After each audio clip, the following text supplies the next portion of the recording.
bohong. Aku hanya memikirkan satu peraturan penting. Kenapa kau lakukan hari ini kalau kau bisa melakukannya besok? Few moments later.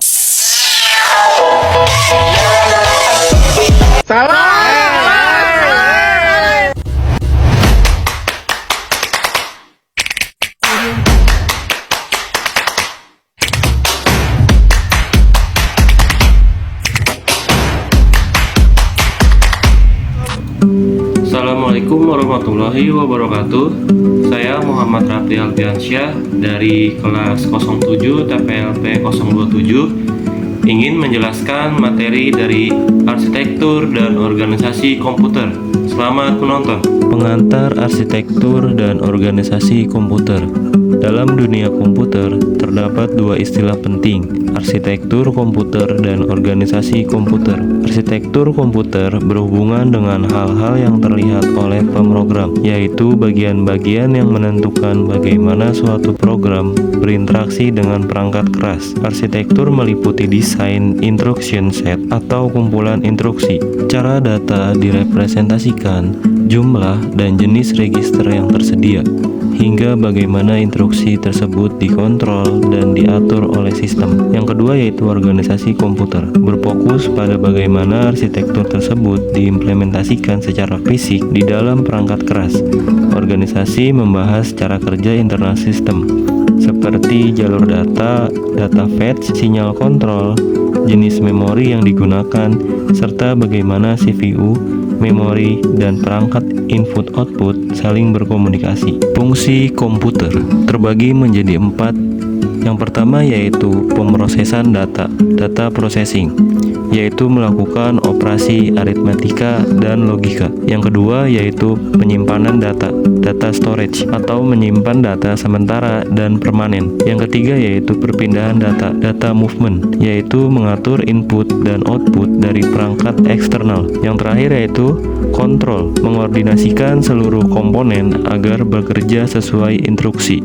Struktur komputer terbagi menjadi 4. Yang pertama yaitu CPU atau Central Processing Unit, yaitu pusat pengendali dan pemroses data. Yang kedua yaitu memori utama, yaitu tempat penyimpanan data dan instruksi. Yang ketiga, perangkat input dan output, yaitu alat untuk menerima dan mengirim data. Yang terakhir, sistem interkoneksi, yaitu jalur komunikasi antar komponen. Selanjutnya yaitu struktur Control Processing Unit atau CPU, terbagi menjadi 4. Yang pertama yaitu Control Unit, berfungsi untuk mengontrol operasi CPU dan mengontrol komputer. Yang kedua, Arithmetic and Logic, untuk membentuk fungsi-fungsi pengolahan data komputer. Yang ketiga, register, sebagai penyimpanan internal bagi CPU. Yang terakhir, CPU interconnection, yaitu sejumlah mekanisme komunikasi antara control unit, ALU, dan register.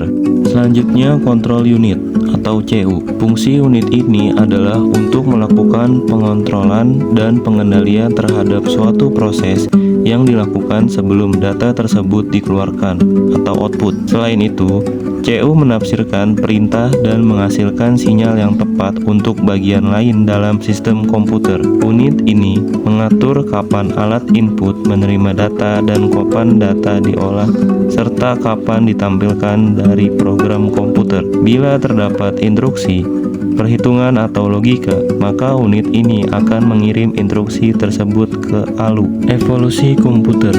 Perkembangan komputer dibagi ke dalam beberapa generasi. Generasi pertama sekitar 940-an, menggunakan tabung vakum dan memperkenalkan konsep storage program oleh John von Neumann yang menyimpan data dan instruksi dalam satu memori. Generasi kedua sekitar 1950-an, beralih ke transistor, membuat komputer lebih kecil, cepat, dan efisien. Selanjutnya yaitu generasi ketiga sekitar 1960-an, memakai sirkuit terpadu (AC) yang meningkatkan kinerja dan menurunkan biaya. Selanjutnya yaitu generasi berikutnya, menandai lahirnya mikroprosesor, komputer pribadi, dan kemudian multicore prosesor yang kini menjadi standar. Arsitektur von Neumann dan Harvard. Arsitektur von Neumann adalah rancangan dasar komputer modern yang diperkenalkan oleh John von Neumann pada tahun 1945.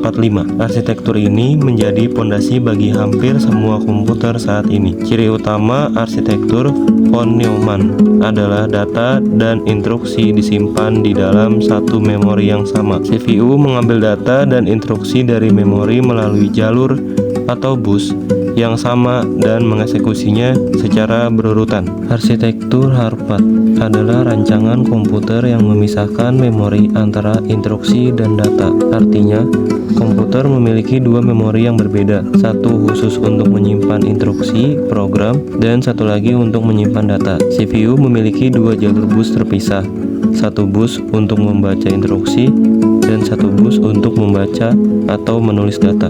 Arsitektur Intel x86 dan ARM, dua keluarga arsitektur yang sangat berpengaruh. Intel x86 arsitektur CISC, Complex Instruction Set Computer, yang banyak digunakan di komputer pribadi dan server. Kini x86 telah berkembang dengan teknologi superskalar dengan multicore untuk menjalankan banyak instruksi sekaligus. ARM arsitektur RISC, Reduced Instruction Set Computer, yang hemat energi dan banyak dipakai pada perangkat mobile, IoT, dan sistem tertanam. ARM kini juga mendukung desain multicore dan menjadi standar di dunia embedded system. Kesimpulan, arsitektur dan organisasi komputer adalah dua hal yang saling berkaitan dalam memahami cara kerja komputer. Arsitektur komputer menjelaskan rancangan logis sistem, seperti bagaimana CPU, memori, dan perangkat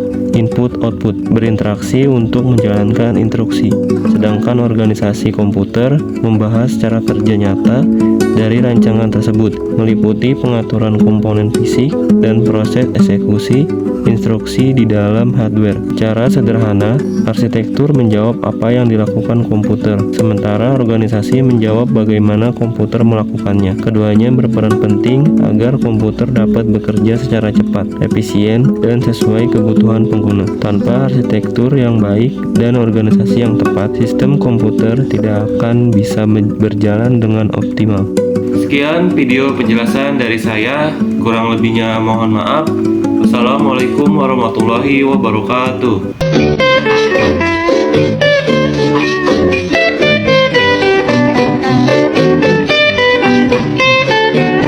The end.